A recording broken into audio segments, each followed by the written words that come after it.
بترکی جواب. اس لیے توبہ اور استغفار کرو. کیا لگتا ہے آپ کو اتنا سا جملہ کہنے میں گناہ اللہ نے اتارا ہے تو اس کا علاج توبہ اور استغفار بھی اتارا ہے. کوئی گناہ ہو جائے فوراً کہو استغفر اللہ ربی من کل ذنب واتوب الیہ، اور اڑتے بیٹھتے چلتے پھرتے یہ جملہ پڑھتے رہو. کتنا سا جملہ ہے یار. استغفر اللہ ربی من کل ذنب واتوب الیہ. اڑتے پھرتے چلتے پھرتے کھاتے پیتے جملے پڑھتے رہو. استغفر اللہ ربی، میں مغفرت طلب کرتا ہوں اللہ کی. استغفر اللہ، میں اللہ سے مغفرت طلب کرتا ہوں جو میرا رب ہے. من کل ذنب، ہر گناہ سے. واتوب الیہ، اور اسی سے توبہ کرتا ہوں، اسی کی طرف رجوع ہوتا ہوں. یہ ایسی دعا ہے کہ خود اللہ کے نبی صلی اللہ علیہ وسلم یہ دعا پڑھا کرتے تھے اور کہا کرتے تھے لوگوں استغفروا ربکم وانی لاستغفر اللہ فی الیوم 100 مرہ. اے لوگوں تم اپنے رب سے مغفرت مانگا کرو، اے لوگوں تم اپنے رب سے مغفرت طلب کیا کرو. انی لاستغفر اللہ فی الیوم 100 مرہ. محمد رسول اللہ کا نہیں، میرا حال یہ ہے کہ میں ایک دن میں 24 گھنٹے میں صبح اور شام میں 100 سے زیادہ بار اللہ سے مغفرت طلب کرتا ہوں، اللہ سے استغفار کرتا ہوں. میرا حال یہ ہے کہ میں 100 سے زیادہ بار اللہ سے مغفرت طلب کرتا ہوں.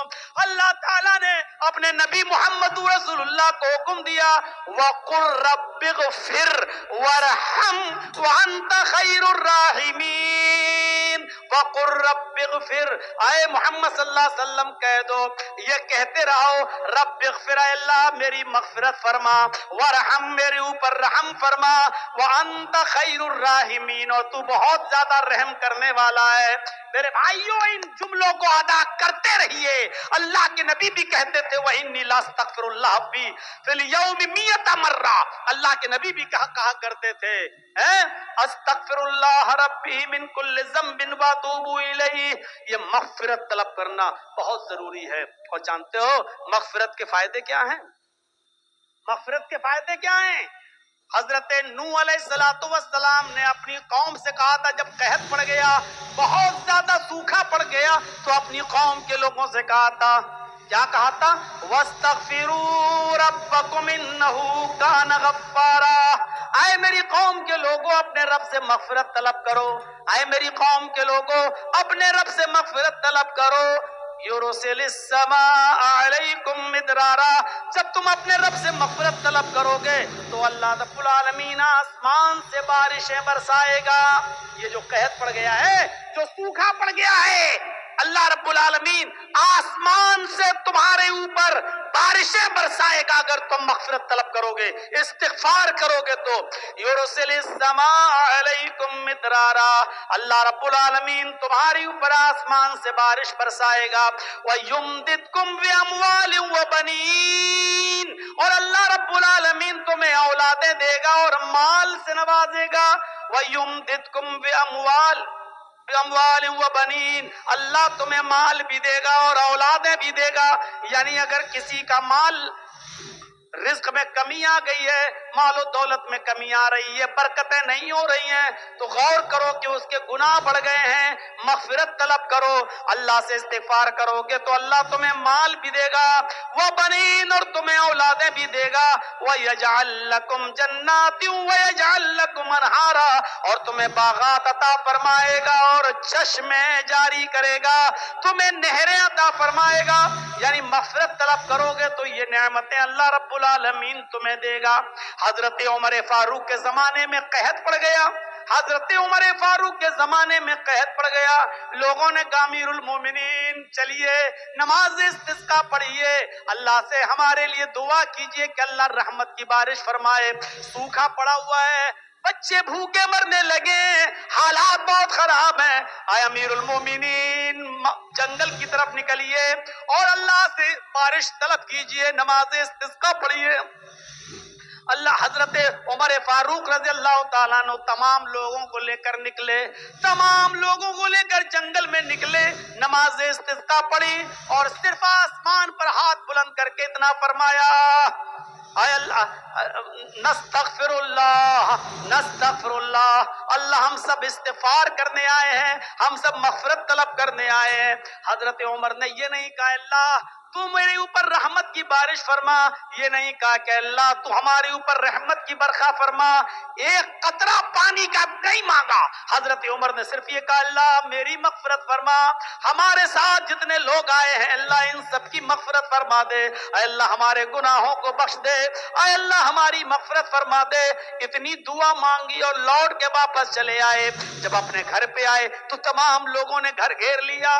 حضرت عمر باہر نکلے، لوگوں نے کہا امیر المومنین یہ کیا ہو گیا آپ کو؟ آپ جنگل میں ہم سب کو لے کر نکلے، ہم نے سوچا نماز استسقاء کے بعد آپ اللہ سے دعا کریں گے کہ اللہ ہمارے اوپر رحمت کی بارش فرمائے۔ آپ نے بارش کے لیے ایک لفظ بھی اللہ سے نہیں مانگا، آپ نے ایک قطرہ پانی بھی اللہ سے دعا نہیں کی، اور آپ مغفرت کی دعا کر کے چلے آئے۔ فرمایا اے لوگوں کیا تم نے یہ نہیں پڑھا وَاسْتَغْفِرُوا رَبَّكُمْ إِنَّهُ كَانَ غَفَّارًا، اپنے رب سے مغفرت طلب کرو وہ بہت ہی زیادہ بخشنے والا ہے۔ يُرْسِلِ السَّمَاءَ عَلَيْكُمْ مِدْرَارًا، جب مغفرت طلب کرو گے تو اللہ آسمانوں سے موسلا دھار بارش برسائے گا۔ لوگوں میں نے بارش نہیں مانگی ہے، لیکن بارش جن گناہوں کی وجہ سے رکتی ہے میں نے مغفرت کی دعا کر کے مغفرت طلب کر کے آسمان کے ان دروازوں کو جھنجھوڑ دیا ہے، آسمان کے ان دروازوں میں سوراخ کر دیا ہے، آسمان کے ان دروازوں میں چھید کر دیے ہیں جہاں سے بارش آتی ہے۔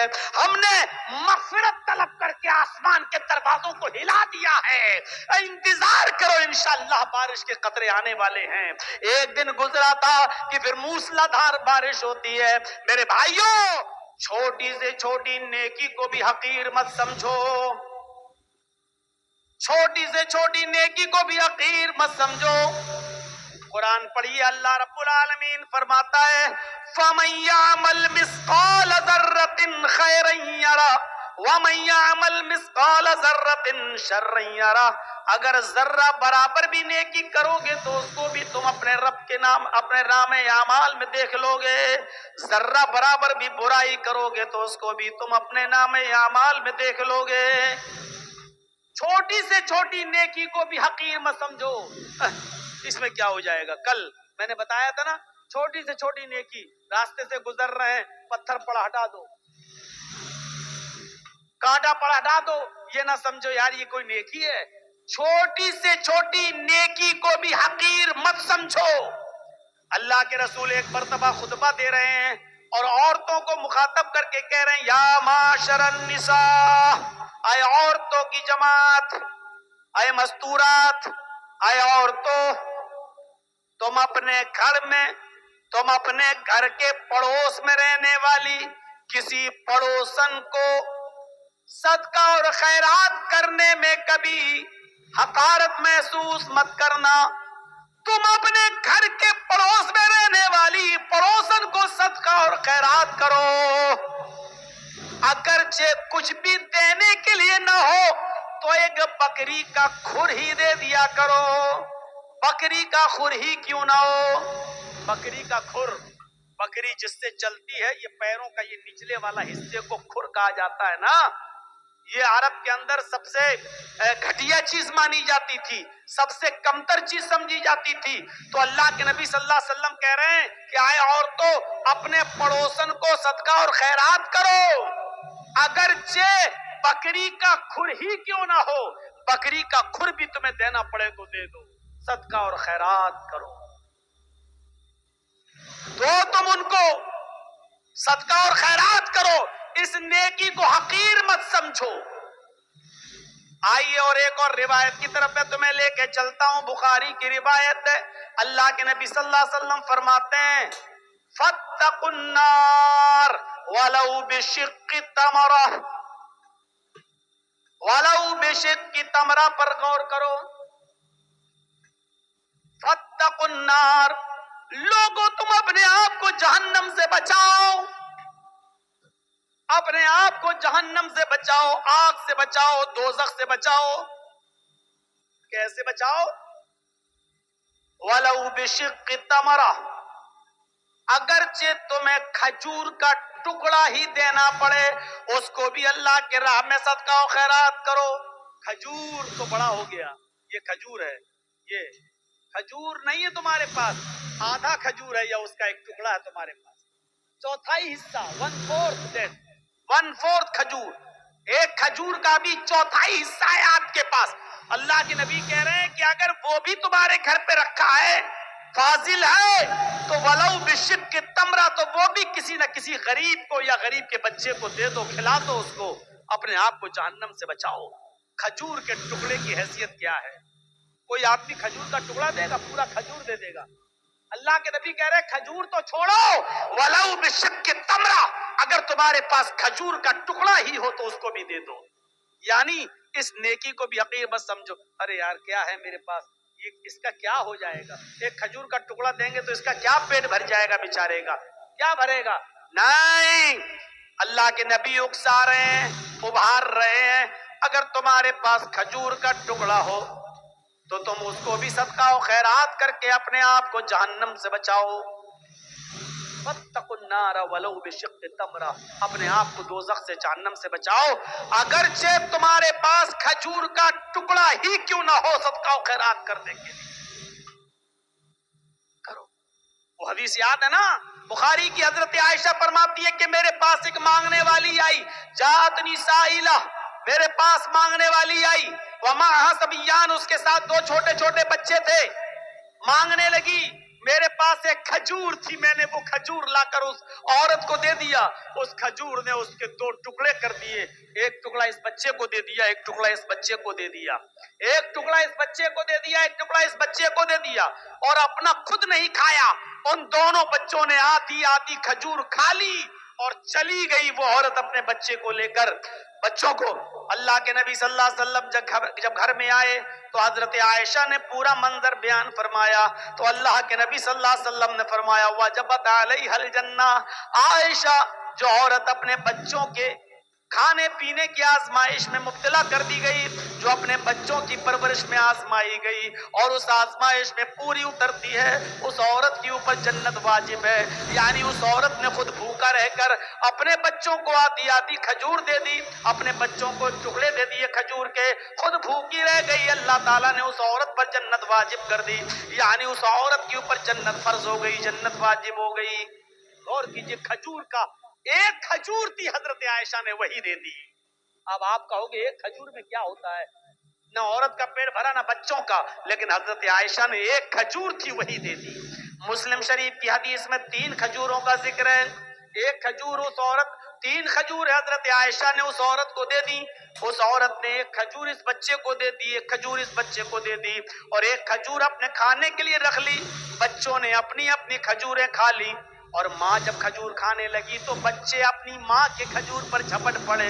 ماں کو رحم آ گیا, ماں نے دیکھا کہ بیٹوں نے, میرے بچوں نے اپنی اپنی کھجوریں کھا لی, لیکن ابھی بھوکے, تو ماں نے اپنی کھجور نہیں کھائی بلکہ اس کھجور کے 2 ٹکڑے کر کے آدھی اس کو دے دی, آدھی اس کو دے دی, اور ان بچوں نے یہ آدھی آدھی کھجور بھی کھا لی اور ماں نے خود کچھ نہیں کھایا. جب حضرت عائشہ نے یہ منظر اللہ کے نبی کو بتایا تو اللہ کے نبی کی آنکھوں میں آنسو آ گئے اور روتے ہوئے فرمایا وجبت علیہ الجنہ, اس عورت نے اپنے اوپر جنت واجب کر لی.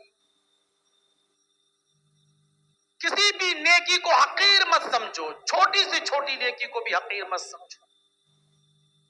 حضرت ابو بکر صدیق کے دور خلافت میں قحط پڑ گیا, قحط مطلب سوکھا, لوگوں کے پاس کھانے پینے کے لیے اناج نہیں ہے, غلہ نہیں ہے, سوکھا پڑ گیا.